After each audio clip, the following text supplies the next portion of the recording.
Welcome to Wandering Jews, a J-Square Adventures. Travel far enough and you meet yourself. We're your hosts. I'm Scott. And I'm Sorelle. This week we're taking a bit of a different turn, and it's partially the time of year, and it's partially the year. And Sorelle and I this week, we walked over to Hostages Square in the square which is adjacent to the Tel Aviv Art Museum. Many of you who've been with us in solidarity missions over the last 7 months remember the square very, very well, and we wanted to re-meet, encounter, refresh a bit our memories of what's happening there, especially based on the fact that we're 7 months in.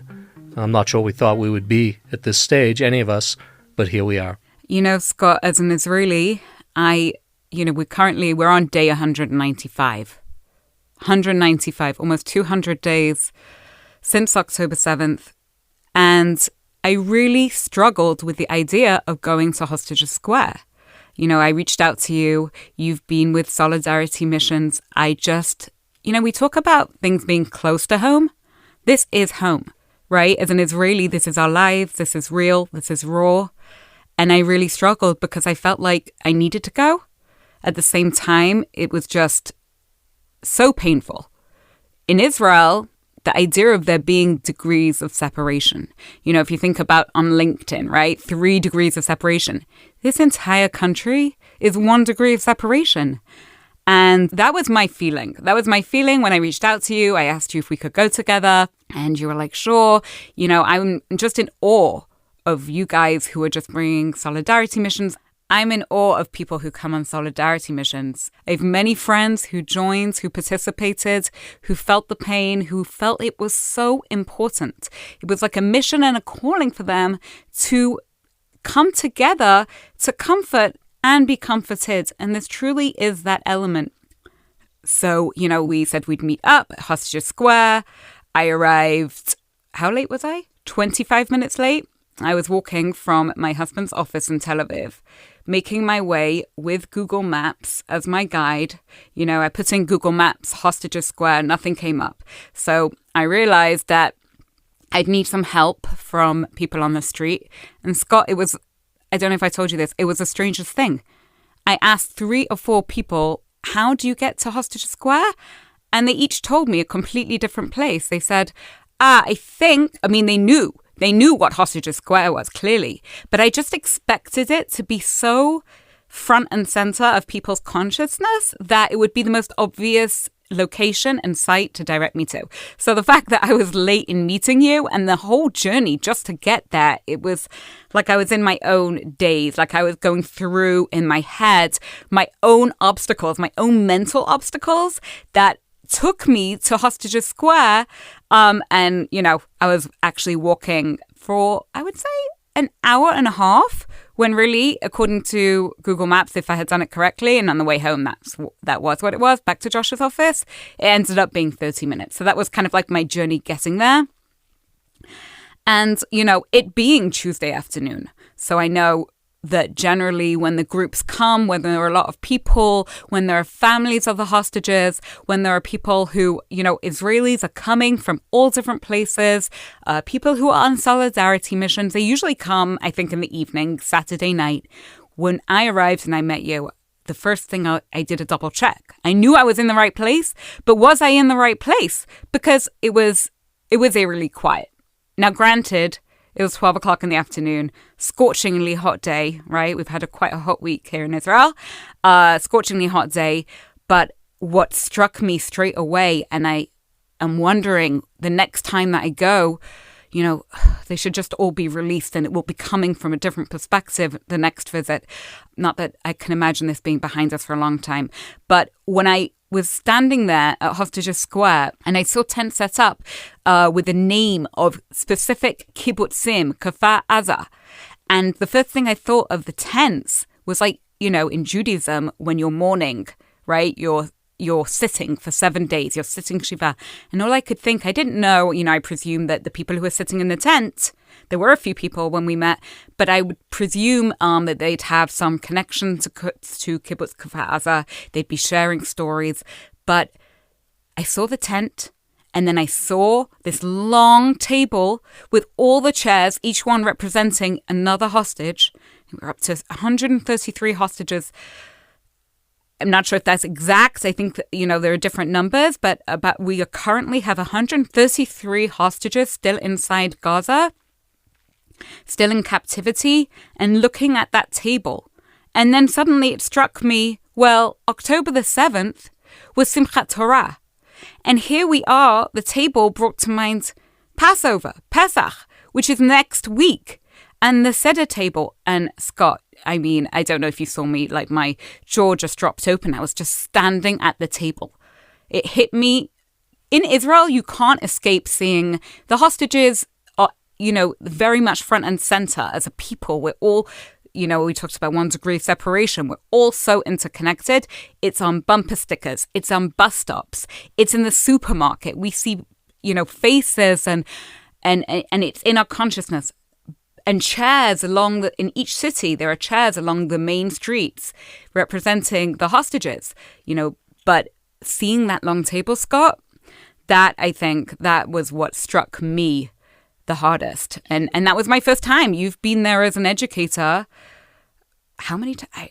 Can you even count how many times you've been there? The story you're telling, what you're sharing, it really, resonates with me. I mean, you used the term journey that you made to walk to the square. It's not just another place. And I think for us as a staff and the tour educators, whether we're there as individuals at a demonstration or we're there with our families to express solidarity or we're there with our groups, it's it's not simple. I mean, that's the understatement of the year.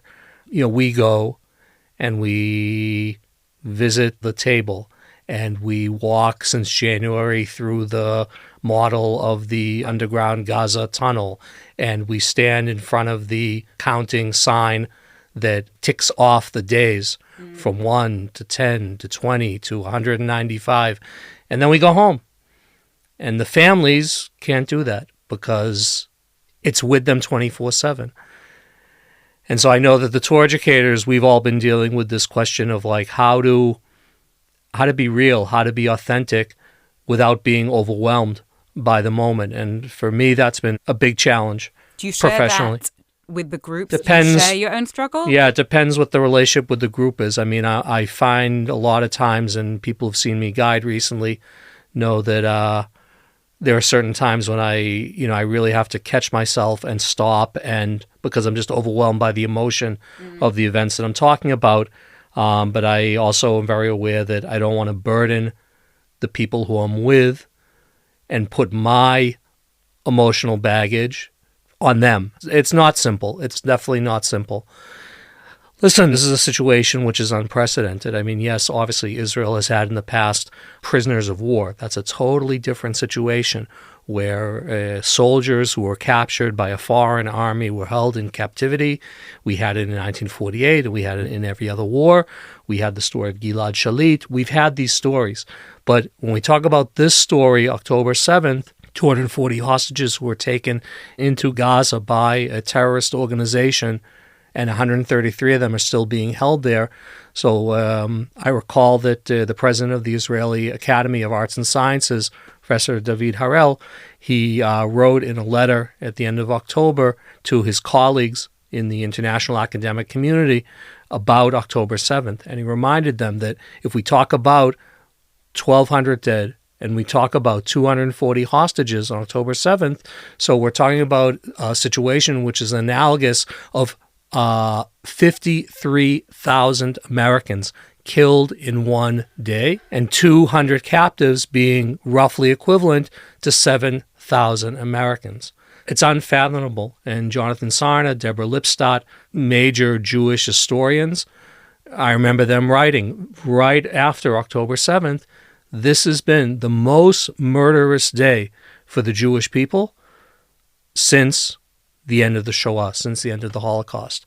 And that's a weight that we all bear. And so visiting the square, it's an important public obligation, regardless of how difficult it is for us, because once again, no matter how difficult it is for us, it's much more difficult, thousands times more, for the families themselves And it's our responsibility, if they're really our brothers and sisters, to also be there for them. It's very strange to still be, usually when you go to sites that you are remembering, it's hard to put a verb to what you're feeling because we're not in the past tense. We hold on to hope that there will be a good outcome for the 133 hostages, and it isn't over, right?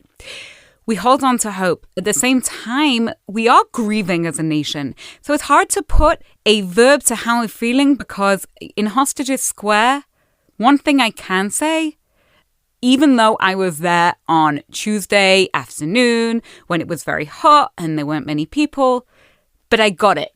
I got the fact that Israel, as a country, as a nation, that we need to be together. That being together is what binds us, what comforts us, and also, strangely enough, what makes us, in terms of the happiness index, one of the happiest countries on earth is our resilience, is our coming together.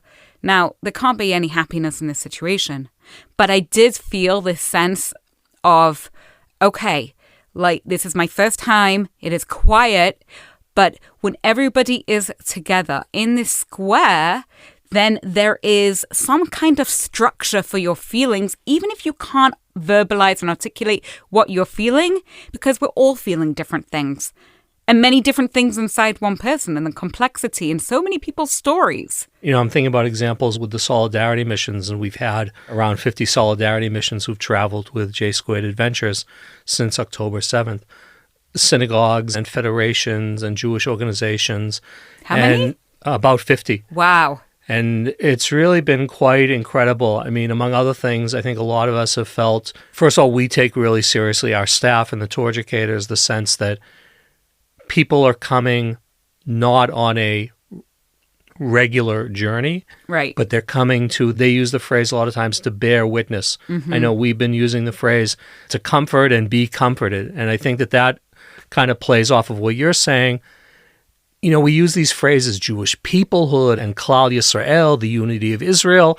And a lot of times I always feel like the rhetoric is like so overused. Mm-hmm. But when a group comes to Israel, especially now, and, I can think of like different groups I was with on Saturday night in the square, and you have a group of rabbis from the States and their congregation, mm-hmm. and you have Israeli rabbis who are joining them from the movement for progressive Judaism, from the Reform movement, which is a lot of the folks who are traveling with us. And, people get up and they take out their guitar or they sit at the piano that Alon Ohel, his family brought his piano, this 23-year-old musician from Lavon up in the north from Misgav, who was still being held captive. And they sing Matovu, Gesher Tsar Ma'od, Lu Yehi, songs that I have chills. Everybody knows. And you see Israelis joining in, and that sense that the rhetoric is not just anymore these dry words, Jewish people and Klal Yisrael, but hey, is it solving the problem? No. But is it giving a little bit of comfort, a little bit of sense of, hey, you're not totally alone in this? That's the most that we can do. We're obviously not going to go to the square and solve the problem, but at least we can say, hey, I'm here, I'm standing with you, this is my story as well. And hoping that gives not only comfort to the families, but also a push to those who are in power, whether it's here in Israel or in other places, to do every single thing that they can do to make sure that our brothers and sisters come home. What you said made me think. So yesterday we had our company L'chaim, where we got together to raise a class, be together before Passover, kind of give each other comfort and kind of orient ourselves as we're just a couple of days away from Pesach right now.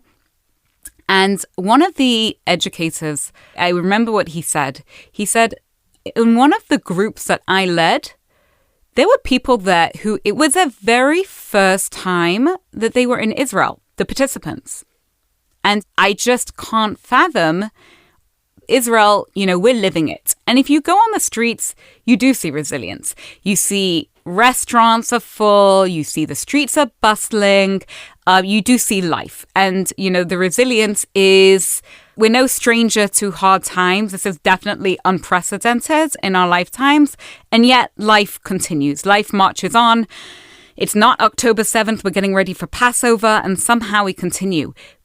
But I can't fathom what it is like to be somebody coming from America, and this is their first experience of Israel. I can't wrap my head around it.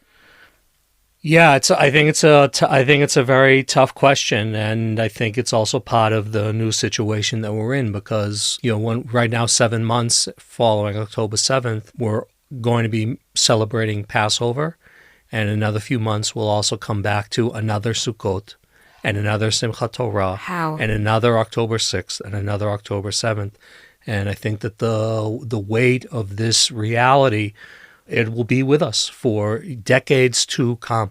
Yep. In the way that we looked back, and October 6th, I can see on my bookshelf the pile of 3 or 4 books that I was reading about the Yom Kippur War 50 years since, the memory, the lessons, how is it carried forward. We're going to be doing the same thing, and people who are coming to Israel for the first time, it's good they're coming.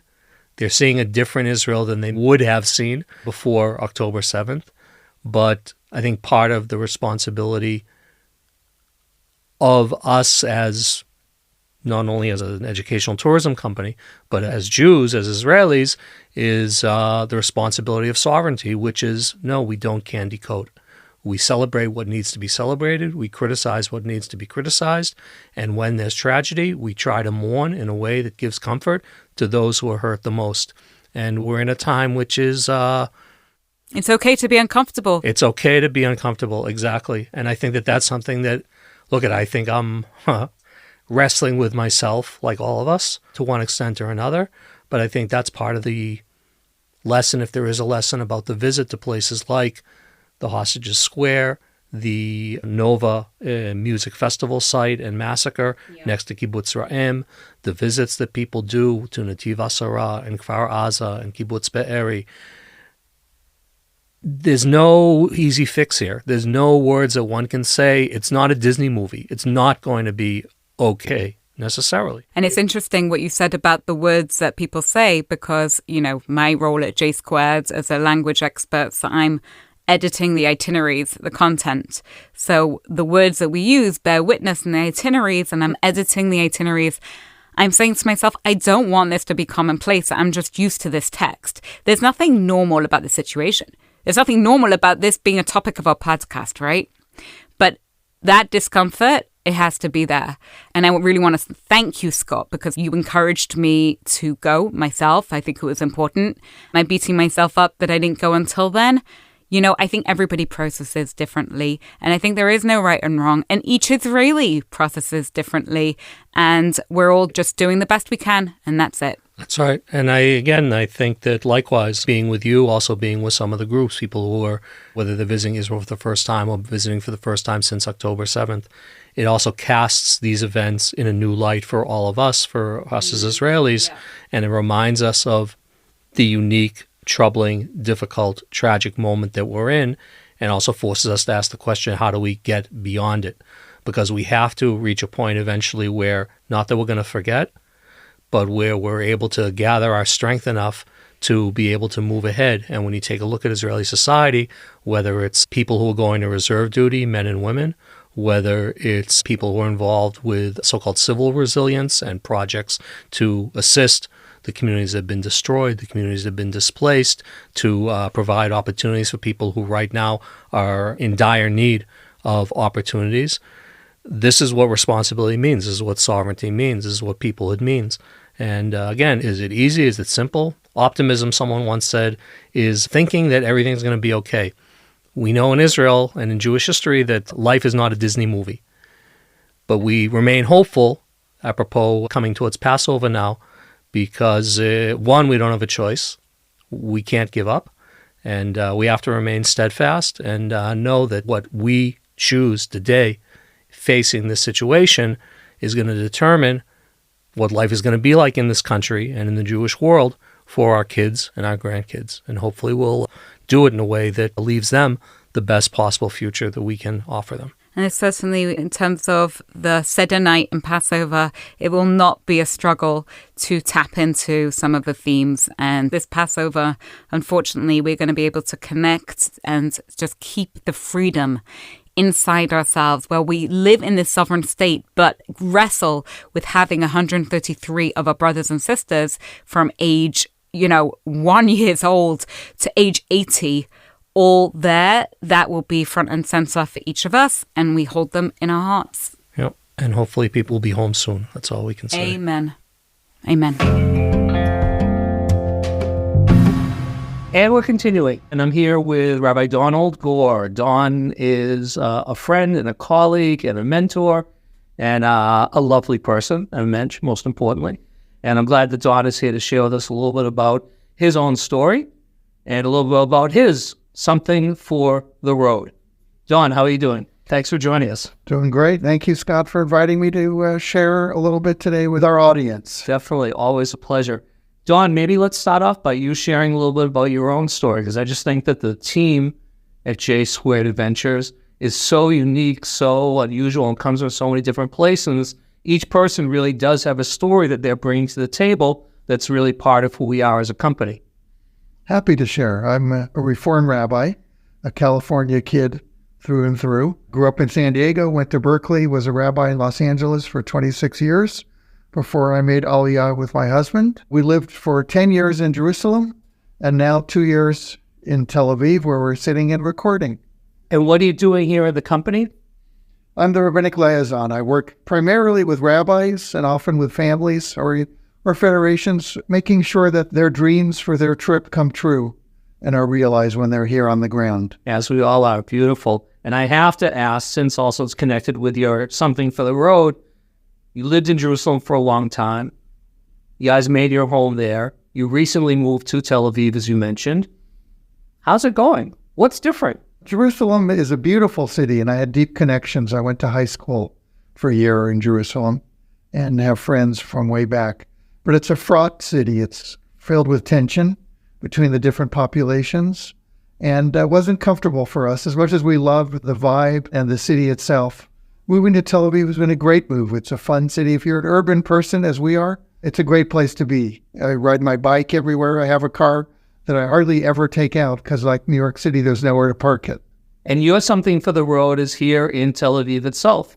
What did you bring for us? What did you bring for our travelers? We love the food scene in Tel Aviv. It's creative and it's fun. I wanted to share a favorite restaurant called North Abraxas, which is the non-kosher version, and Malka, which is the kosher version. It's a really great dining experience. It's tasty, it's fun, it's friendly, with a really informal vibe, which makes it comfortable and a great place to go. Can you describe a little bit the place itself, what it looks like? What do you say the vibe? What makes it special? Sure. Well, at Malka, you have an option of sitting outside on the patio or inside in a stylish, informal restaurant. That's the kosher version. At North Abraxas, there are kind of several dining options. You can sit outside of the sidewalk where you experience the Tel Aviv vibe as people pass you by. You can sit at the bar where you watch the kitchen, prepare the ever-changing menu, or you can sit upstairs, which is slightly a quieter space. Both restaurants by the chef Ayal Shadi feature really similar menus. It's just that, as I mentioned, Malka is the kosher version, or North Abraxas.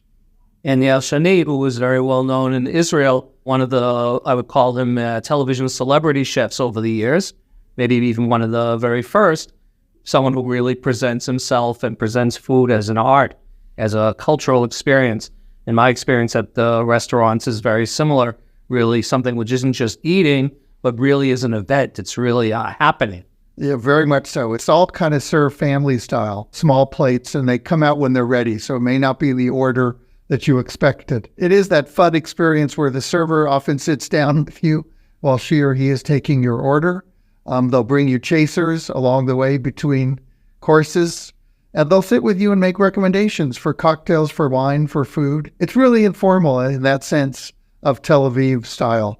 There are no tablecloths. It's brown butcher paper. The food is often served not on plates, and you actually eat it right off the brown butcher paper.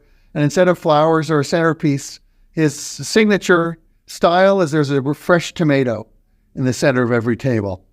When you talk about the informality of the restaurant, so I remember when I was there recently with one of our groups, the waiter, young guy, was very, very nice, very interested in the group, beautiful English, and was really very intent on kind of making everybody happy.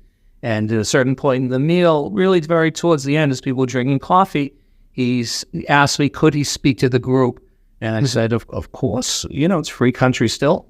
And we hope. And he shared his story of being in reserve duty.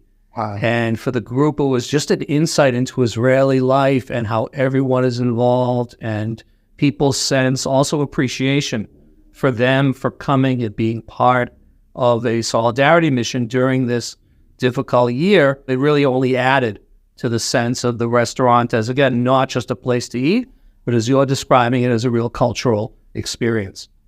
On that note, so I'll have to ask, when you do go, what's your favorite dish or dishes? So we're often content to share dishes along the way rather than order personal dishes. And the menu's updated daily, so you can't always count on your favorites being there. But I'll tell you that as a starter, I often order the Jericho green beans. They come in a brown paper bag. They're kind of a lemony, very fresh, citrusy, crunchy green bean. I love their roasted cauliflower. I think that was one of his inventions that's now more common on many menus around Tel Aviv. It's never disappointing. And my all-time favorite, because I love corn, it just brings me back to my summer in San Diego. They have a roasted corn on the cob, and it's really messy. It's great to eat. It's roasted, fresh. It's really great. And if you're at the non-kosher version, by the way, sourdough is not a big Israeli staple. He has a sourdough bread with a creme fraiche and a schug, a little bit of spicy sauce on the side. That's really, really tasty. Shouldn't be missed. And then there's the usual, you can get a steak, you can get a whole fish. But we like these small dishes because they're fun, they're tasty, and they're healthy. Israeli tapas. Exactly. Yofi. So hopefully we will have plenty of reason and plenty of opportunities to visit North of Broxus and Malka and other great restaurants all throughout Tel Aviv and Israel to have reason to raise a glass and to celebrate and to enjoy each other's company. And Don, I just want to thank you for joining us on the podcast and offering something for the road. Absolutely. L'chaim. L'chaim. Well, that wraps up our conversation for today, but we will be back in a few weeks with a new episode of The Wandering Jews. We hope today's conversation sparks something inside you, whether it's a new idea, place to see, or a handy tip for your next trip. Dive deeper into the world of travel on our J Squared Adventures website and stay in the loop with our latest adventures on all our social media platforms. And if you enjoyed hanging out with us, don't forget to leave a comment, review, and subscribe wherever you get your podcasts. We would love to hear from you. Until next time, travel safely and keep wandering. I'm Sorelle. I'm Scott. See you next time at Wandering Jews.